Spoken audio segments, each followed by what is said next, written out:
From the Toronto Star, I'm Raju Mudhar, and this matters.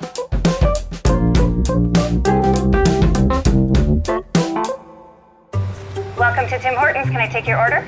Yeah, I'll get 2 double-doubles, a chocolate dip. Okay. And hockey cards. And 2 packs of hockey cards, please. Drive up, please. For many people, collecting hockey cards at Tim Hortons has become an annual promotion they look forward to. It's probably best known from the commercials featuring NHL superstars Sidney Crosby and Nate McKinnon riding a Zamboni through a Tim's drive-thru. Like all promotional contests, the odds for getting special items are in the fine print on the packaging. Well, one father and son duo started to feel like those odds just might not be in their favor and undertook an investigation to find out if that was the case. They will be joining us to talk about what they found. But first, we have to say that when the Star published this investigation last week, Tim Hortons said in a statement it has no evidence of cheating in 2020. The company has implemented strict security measures and provided clear training materials to ensure this year's annual NHL card promotion is fair and all customers have a chance to open a pack containing a rare and valuable card. Members of the public are encouraged to report any irregularities to the company. With that said, we are now joined by Christopher Lau and his 10-year-old son, who, at his parents' request, we are not naming. They are here to discuss what I am calling the curious case of the missing hockey cards. Thank you both so much for joining us. Our pleasure. Okay, let's just start with the basics here. Let's start with your son. I think as a good Canadian boy, is it fair to say that you're a big hockey fan, a big Tim Hortons fan, or both? Both. Now, the reason I'm asking is because right now the company is running its annual hockey card promotion, which is best known from its Sidney Crosby and Nate McKinnon commercials. Now, do you have a favorite player? Yes. Who is it? Connor McDavid. Okay, so this is one of these things. This is an annual promotion. And Chris, let's bring you in here. Let's talk a little bit about what Tim Hortons is doing and then what you, as a father and son, were trying to do. Perfect. Thanks so much for having me on the show. Really appreciate it. So yeah, Tim Hortons has these packs that come out. They roughly start a few weeks before Halloween. And then they keep loading them until it sells out. And that's maybe 3 or 4 weeks. And they must be near the end already. This year, they started a little bit later, maybe the second week or third week of November. And you get a pack of cards with your coffee, pay a little bit extra. And kids are going nuts over them. They've always gone nuts over them. They try to collect whole sets. You see them at hockey rinks, binders of them, and they're trading with other teams. It's one of the ways that rival teams sort of bond over cards. One person might knock the socks off the other team, and afterwards they're trading Crosby's and McKinnon's. Now, here's the other thing. As I think one of the things, if you are a collector, these cards are actually made by Upper Deck, which is a well-known company for Tim Hortons. But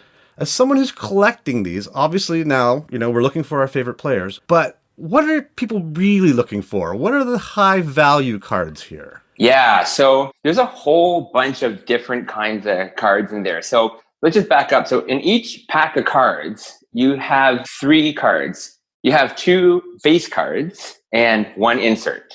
And those inserts value and range from, $1 a card to anywhere to several thousand.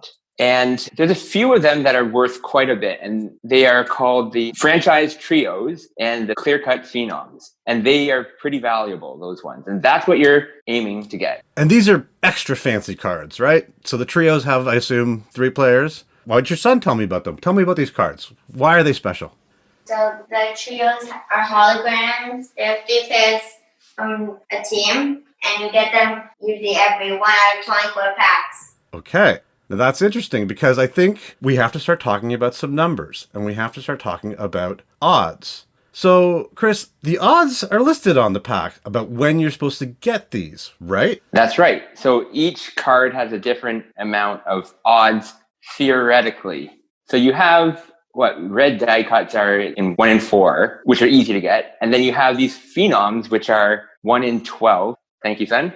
And then you have the franchise, which you just said was 1 in 24. So what that means is theoretically, you're buying about 24 packs before you're reasonably close to getting a franchise trio. Okay. So you started buying these and started finding yourself to be a little bit unlucky. What happened here? And tell me about the investigation that you guys undertook.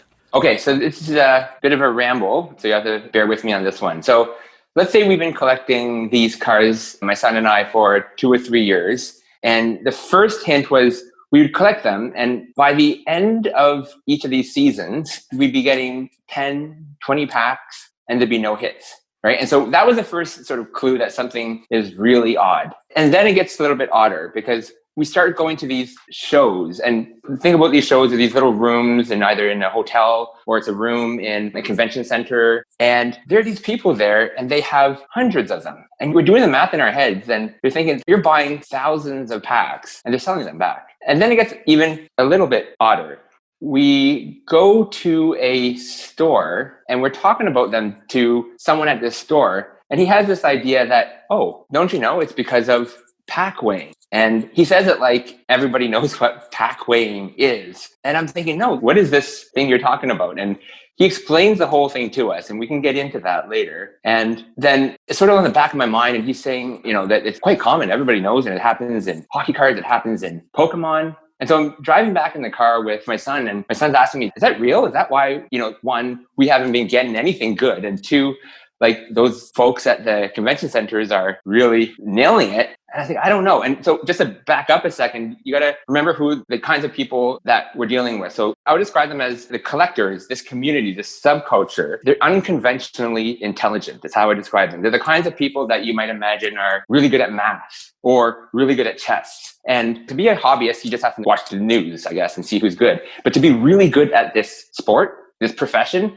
you have to have an almost photographic memory for players, for numbers, for sets, for years, for what they did, for errors. And so it attracts a certain kind of person. And so when I'm thinking about this guy, when he's saying this, I'm saying, it's probably a conspiracy theory. He's putting a bunch of ideas together and he's just coming up with a theory. There's no way that this actually is happening, because you wouldn't think it's in the realm of impossible that it would be a figment of someone's imagination for one of these characters. And so we sort of just put it aside for another year. And then this year it comes up and, my son is really interested in these cards and is super excited for them. And I keep thinking there's something wrong, that I don't think this is worth it. And that's where we decided we want to investigate this, but how do you do that? Because you can't walk up to a store and say, do you pack weigh? They're not going to answer that question. You can't ask a customer, do you pack weigh? You couldn't go to a stand at these stores and say, do you pack weigh? Because you would not get an answer. So there's no easy way to get at this answer. We should define that right now. I do want to get into it more, but basically what you're saying, people are just weighing the packs. Yes. Right? The heavier ones are the ones that have the special cards, right? Yeah. So you have these two kind of inserts, as my son mentioned, and there is an imperceptible to the human eye, to the human hand difference in weight between these special cards and any other cards. And so if you could weigh them, you would use some mechanical way of identifying the imperceptible to the human eye, but not to a machine, the difference. And that's how you could identify the stars and the dogs, the good packs. So how'd you test this? How did you decide to investigate it? Zen, you want to take a shot at this? Okay, so we tried pack weighing, and then we got 2 clear cuts, and then we figured out that they're both 9 grams. So basically what you do is you get a pack of cards, and the clear cuts and the trios are a little bit more, right? They weigh a bit more. Yeah. How much do they weigh? 9 grams. Right. But if they don't have a special insert, they weigh about 8 grams. 8 grams, but you have to be like enough decimal points on your weigher to be able to see that, again, imperceptible difference to the human eye. And so we weighed them and we're able to verify that. But then you also went and bought a bunch of packs at a bunch of stores, right? So yes, what we did is we went to 7 stores around the GTA and bought about 20 packs at each store. And we didn't necessarily weigh them. We just opened them, just fast opened them at first. And what we did was we identified stores that we thought were sus, as to use an Among Us term, suspicious.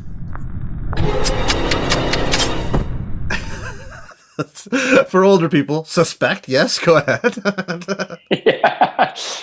And we found, a few stores that we thought were sus. And then we went back and doubled down on those stores, bought 20 more packs, kept opening them. And then we found decent evidence that in that many packs that you open, statistically, no one is that lucky to get no hits. Or unlucky. Correct, or unlucky. So something was odd at that point. Okay, so then you went into the sort of the pack weighing mode, and you say people have known about it. There's been some complaints over the years about it.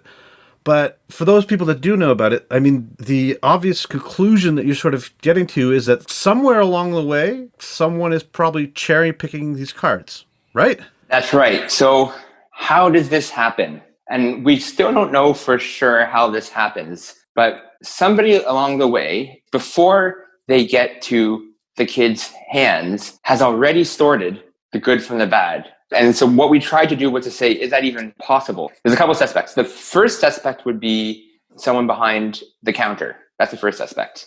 The second suspect could be someone who is a friend of the owner, as an example. They have access to the cards ahead of time. And the third suspect is just literally the customers who could come in there, pack away, and leave. So we're not sure exactly who does it, but there's some suspicious activity.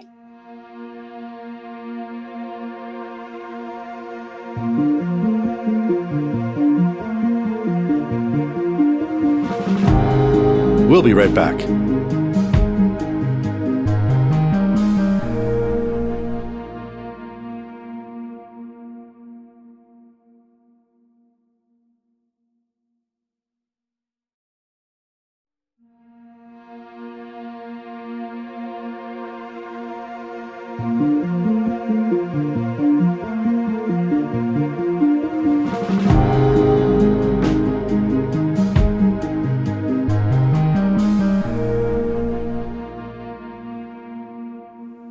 Now, we have to say that we are good journalists. So we went to Tim Hortons. They have responded. They've said that they take these allegations seriously and that as far as they know, they've done their investigation and nothing's happening. At this point, have you heard anything from Tim Hortons about this at all? No, other than the really great investigative journalism work that you guys undertook. I haven't heard anything from them. But one thing that me and my son can be guilty of is we are now actually guilty of that exact thing because we wanted to try it out ourselves.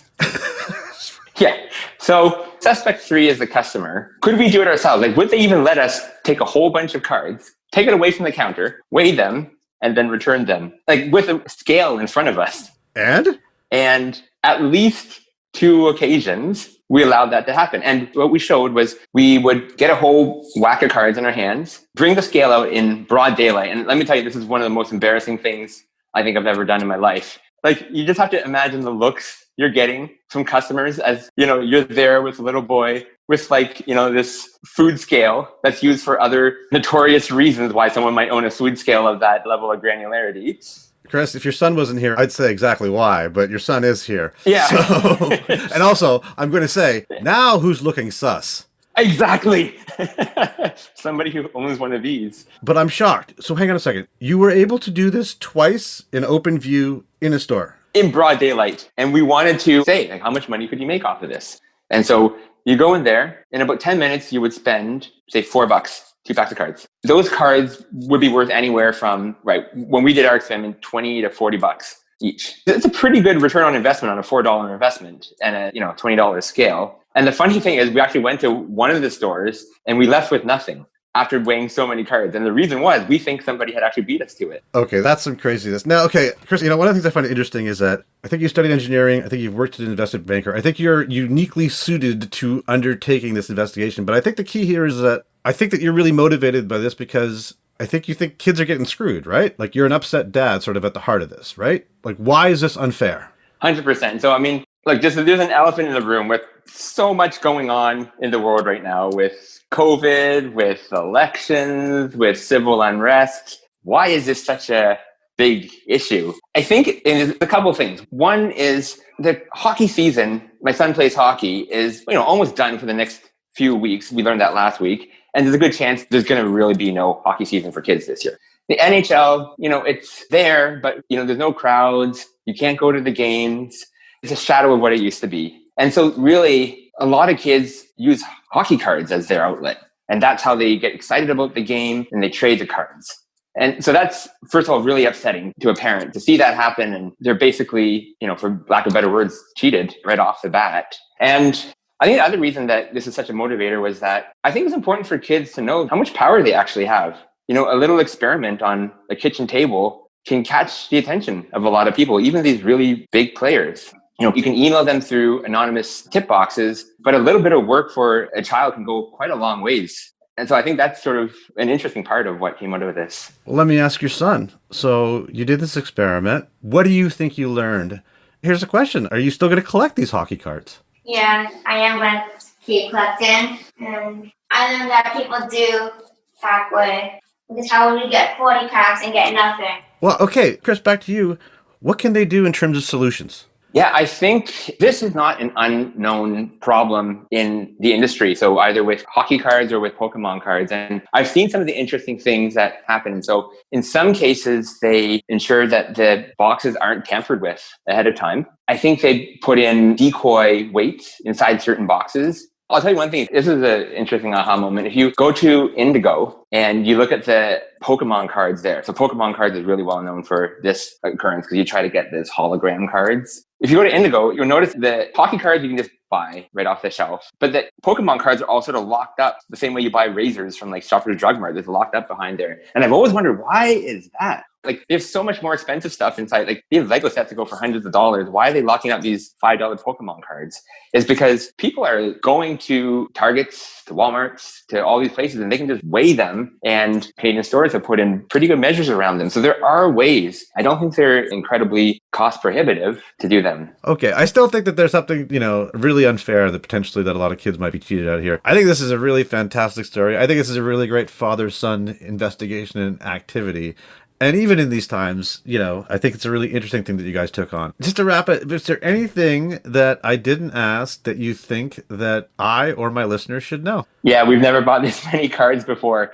I remember coming home on the first day with like $300 worth of hockey cards. And my wife was just like, what are you doing? Like, we're trying to see if we have enough for Christmas shopping. And you just blew $300 on Tim Hortons hockey cards. Are you joking me? So yeah, this will be the last year we do this, I think. Actually, I do have a finishing question. Yeah. What does your wife think about all of this? So, as I said, she was really surprised at first why we're spending so much money.